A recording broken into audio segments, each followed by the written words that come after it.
welcome to the Geriatric Millennials. This is Jayme. And this is Beth. And we are two oldish, youngish ladies catching up because it's been a minute. It's been a minute. We were in a baby hiatus. I know. For multiple reasons. Yes. Which we'll get into. Yes. I'm very excited. Like I gave Jayme a big hug when she came in today because I have many, many, many life updates for her. Yes. Most importantly, Vanderpump Rules. You know what that reminds me of? It totally reminds me of The Office with Kelly. Yeah. And they're like, what's going on with you? And she's like, Brad Pitt and Angelina Jolie like broke up. And like, she says all the celebrity news. And then he's like, she's like, well, but how are you? And she's like, I just told you. Like, were you not paying attention? So yes, please tell me all the really important stuff about Vanderpump Rules. It has been a season, right? You know, last year I was very impassioned. I've been a Vanderpump Rules girl since season 1, episode 1, the first moment. It's like part of your personality, I think, or something, because this is how many years? I think it's like 10 years now. It's a while. It's maybe 11. I don't know. I know it's many seasons. And I've rewatched the episodes and they just finished season 11 and now we're going into the reunion. And this was the season after Scandival, remember I told you all that drama with the people cheating? And I do have a confession.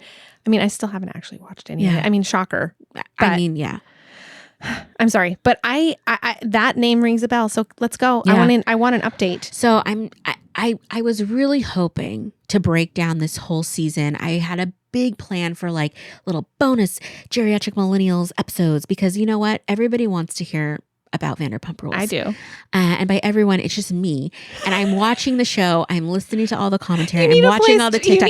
I need a place to emote. Yeah. And I'm not like, I don't know about you, but I'm not a like social media girly. Like I don't like go on Reddit. I don't go on like Instagram. I'm not in the comment section actually making comments. I'll read that stuff, but I just don't comment. I'm not a much. Yeah. And I don't actually put much I don't post that much either, which I often think about a post, but don't post it. Same. I have post ideas, especially I think of really cute posts all the time for us, for our little podcast, and then I just don't do it. Yeah. Again, I even had Vanderpump Rules posts. Did I do them? No, because I'm just not a posty person. I'm a lurker at heart. Yeah. I just like to watch.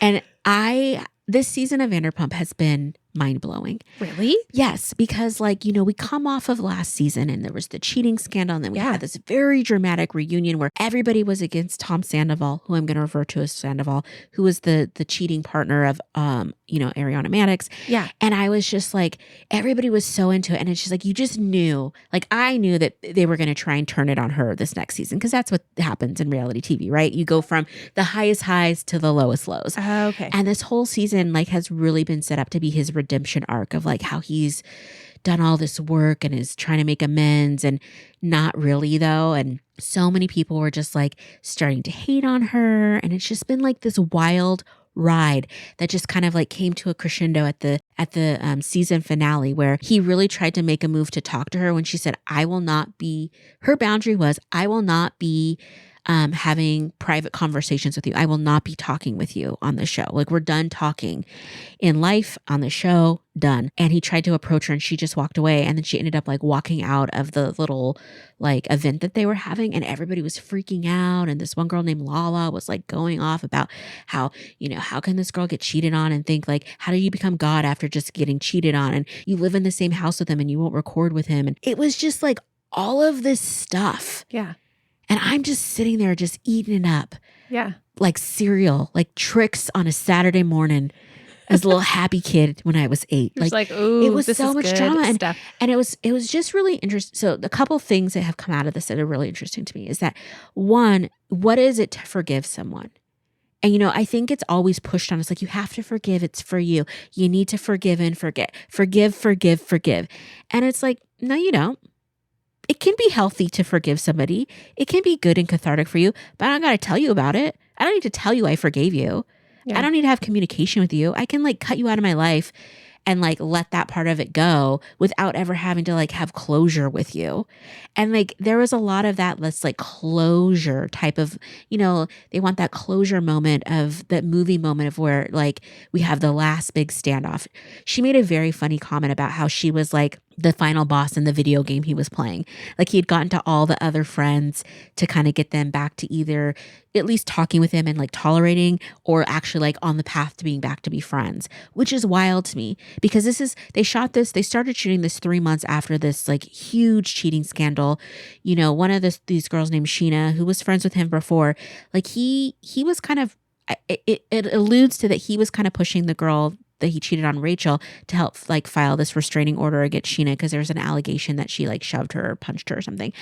And you know, she said that was like the worst experience of her life, and he was kind of part of that, and she just kind of forgave him.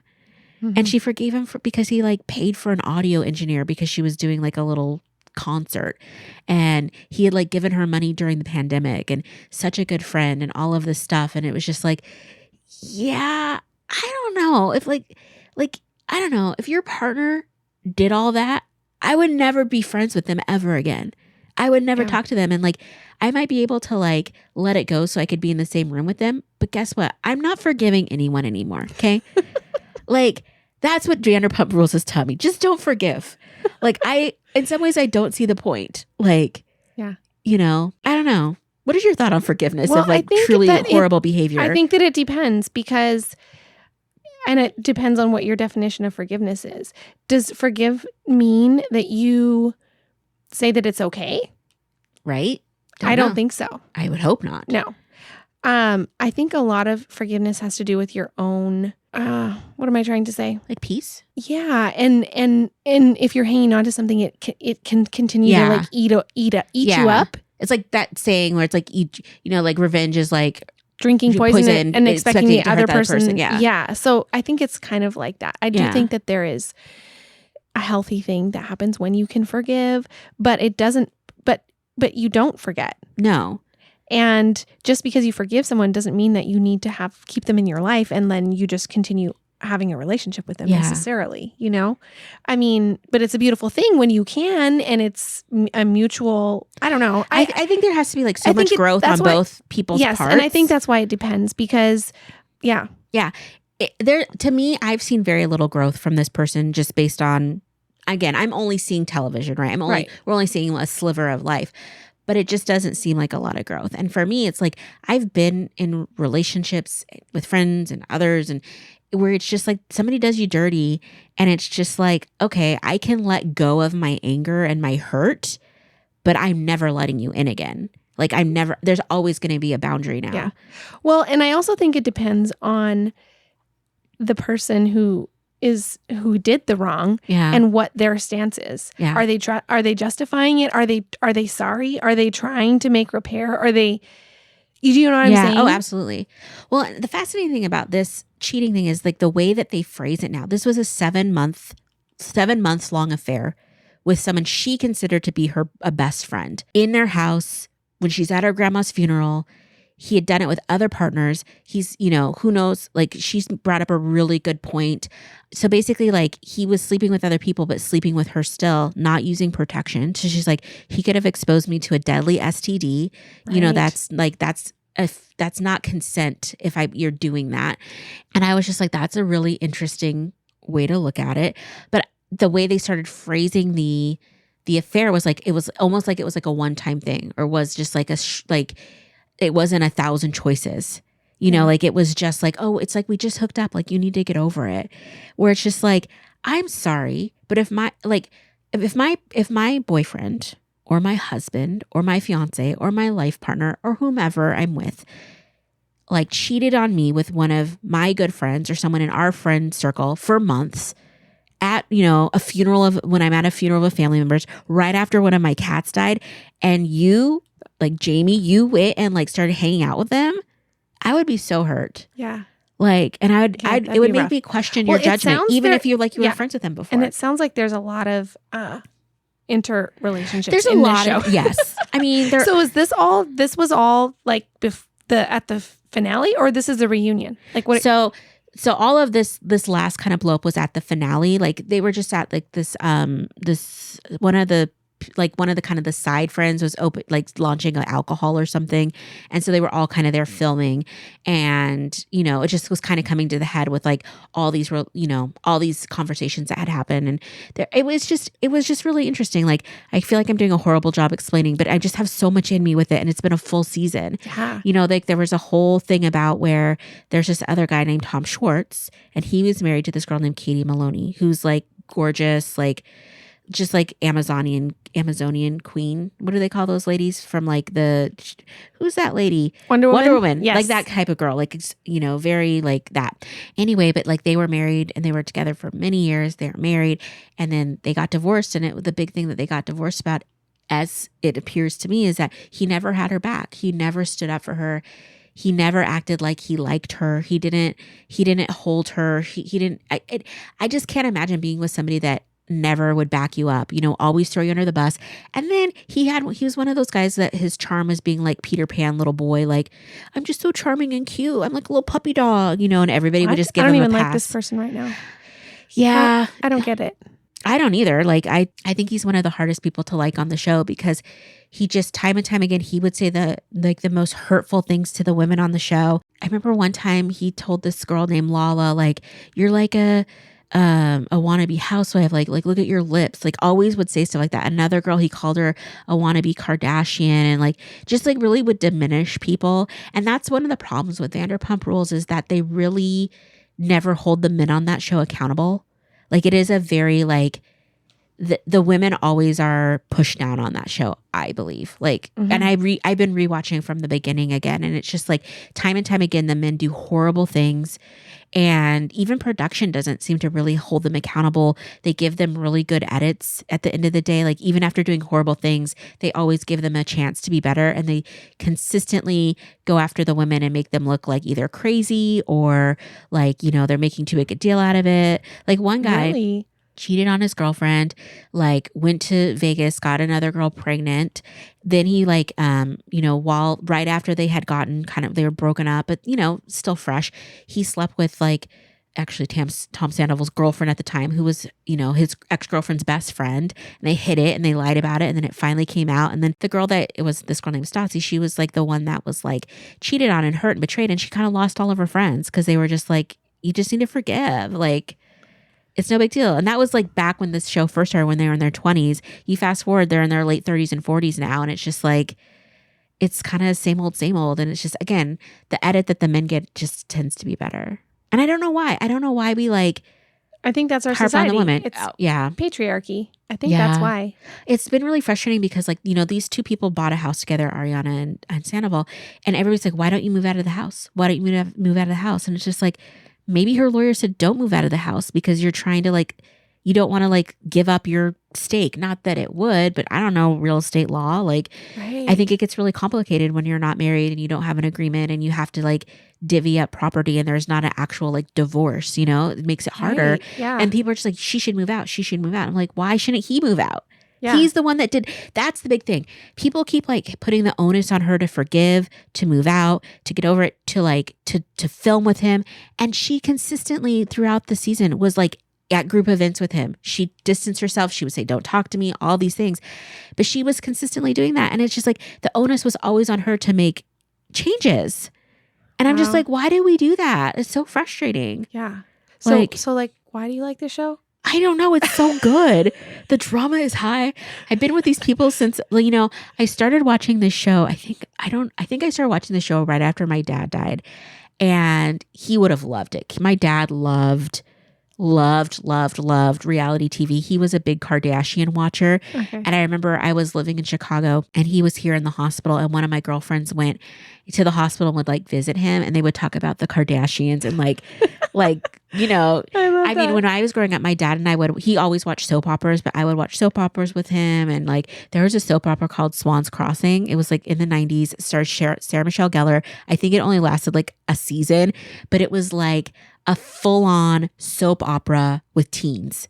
Oh, wow. Like, and it was like, I think it came on at like 2 or 3, I don't know, like right after school. It was so good. I was like obsessed with it. And it was just like, did your dad watch it? yes, absolutely. So he was a big reality TV person. So, but like not the like Survivor and those. He wanted the drama. Like the drama. And it's like a lot of this, save this cheating scandal. A lot of the drama that happens is so far removed from what I live. Yeah. Like that's why I love like Real Housewives of New Jersey just started back up. And I love Real Housewives of like New York. And a lot of their problems, again, are so far from my problems that it's kind of just like, oh, I like watching like drama that it's not real drama. You know, it's a lot of it's manufactured. I wouldn't say that the cheating scandals manufactured, but it's just very interesting. So yeah.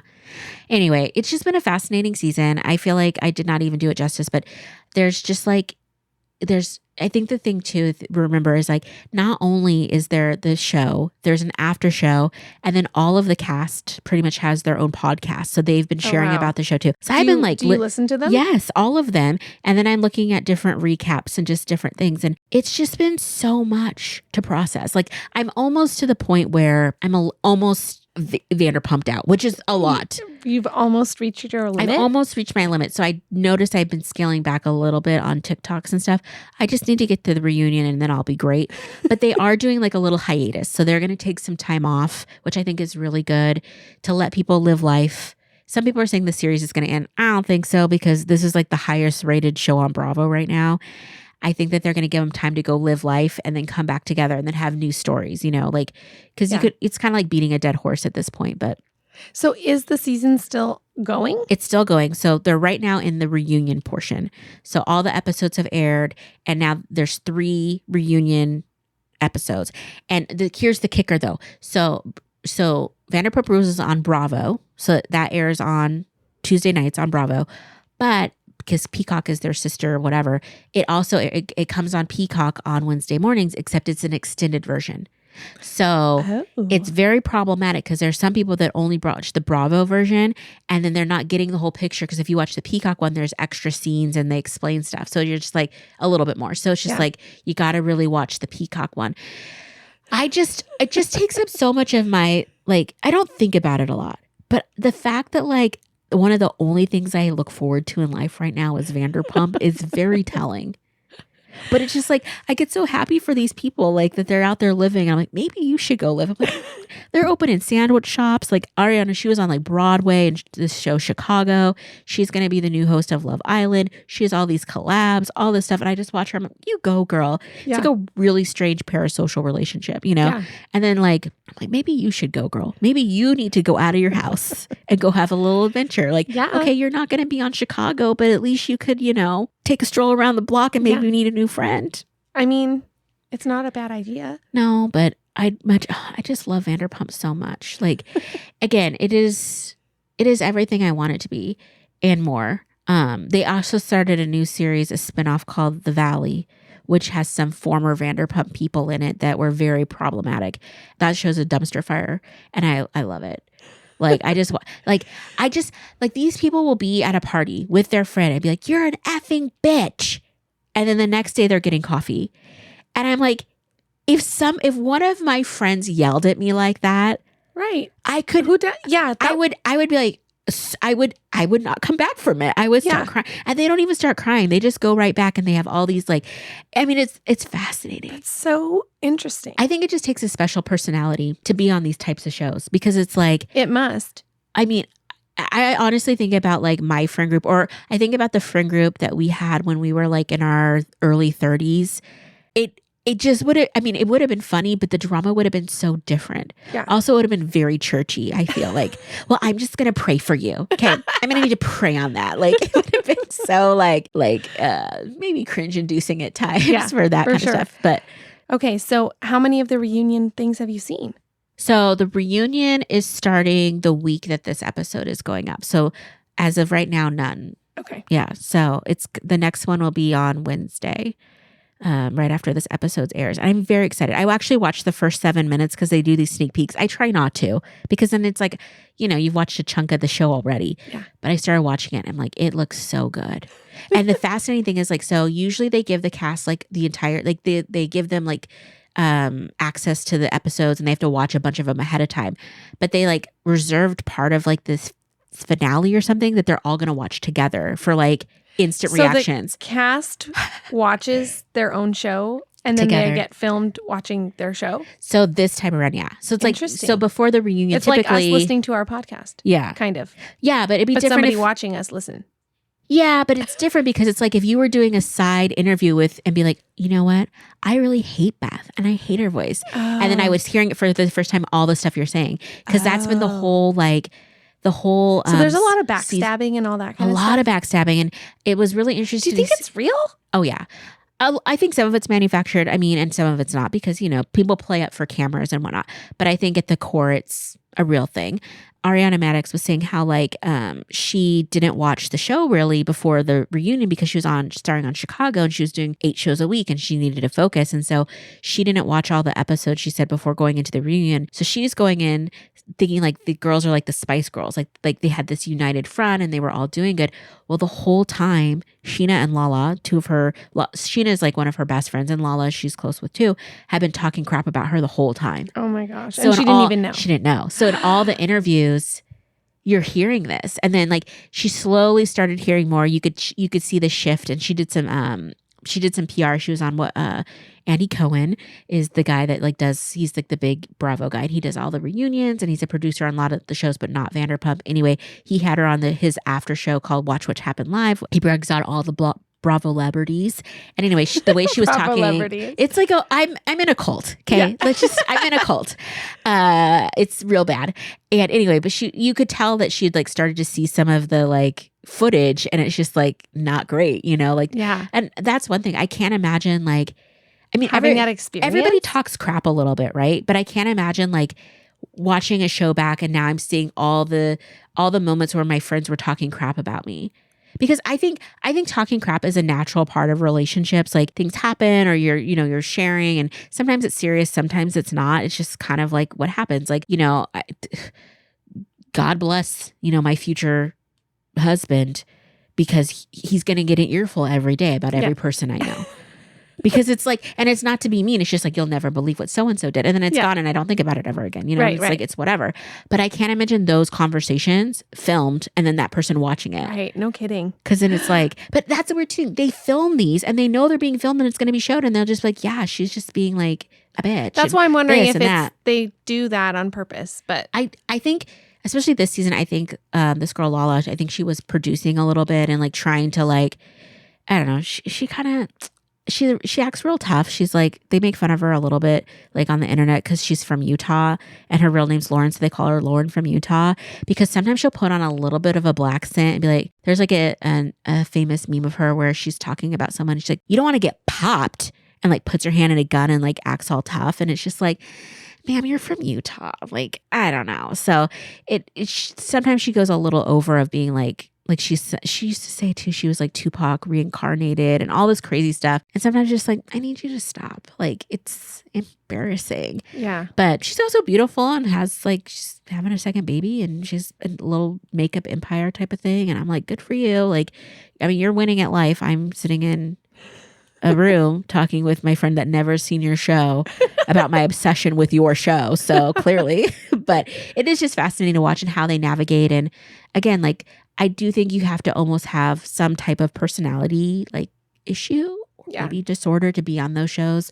I mean, how do they even find people for these shows? Like, I don't know how that works. Lisa Vanderpump, who's the namesake of this show, she was on a show called Real Housewives of Beverly Hills, and she pitched, like, she had all these young people working at her restaurant. Oh, that's right. And so she was like pitched a show like, oh, we should do a show about them. And so they just kind of had a core, like, so there's Jackson Stassi, who had actually broken up before the show, I guess, and then got back together. Tom Sandoval and Kristen were together, and they're all friends. And then Tom Schwartz and Katie Maloney. So they all work at the restaurant, save Tom Schwartz, and they were all friends before. Right. And then they brought Sheena in because she had an affair with this girl named Brandy, with her husband, who was like a B-list 90s celebrity, and she was like the other woman. And anyway, but she worked at this place called Villa Blanca, and so that was kind of the end to bring in her to Vanderpump Rules and like segue that into the show. Okay.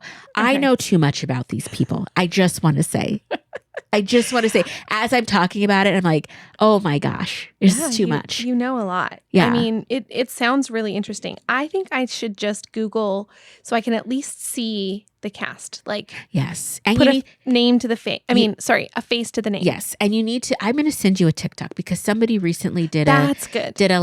Not a before and after, but like when they first started and now. Yeah. And it's fascinating because a lot of them are really into Botox and they've gotten fillers and just, they've gotten like nice little tweaks. So most of them look really good and don't look like overdone yet, but it's been an interesting transformation. I believe it. I'm just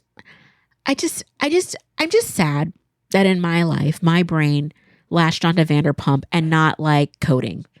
You know what I mean? I could have been in STEM.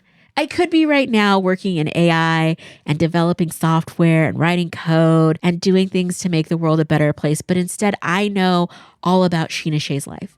You know, I know all about Lala Kind. And I know way too much about Tom Sandoval. And it's just like, I mean, it's sad. It sounds like it's more entertaining than coding, though. I don't know.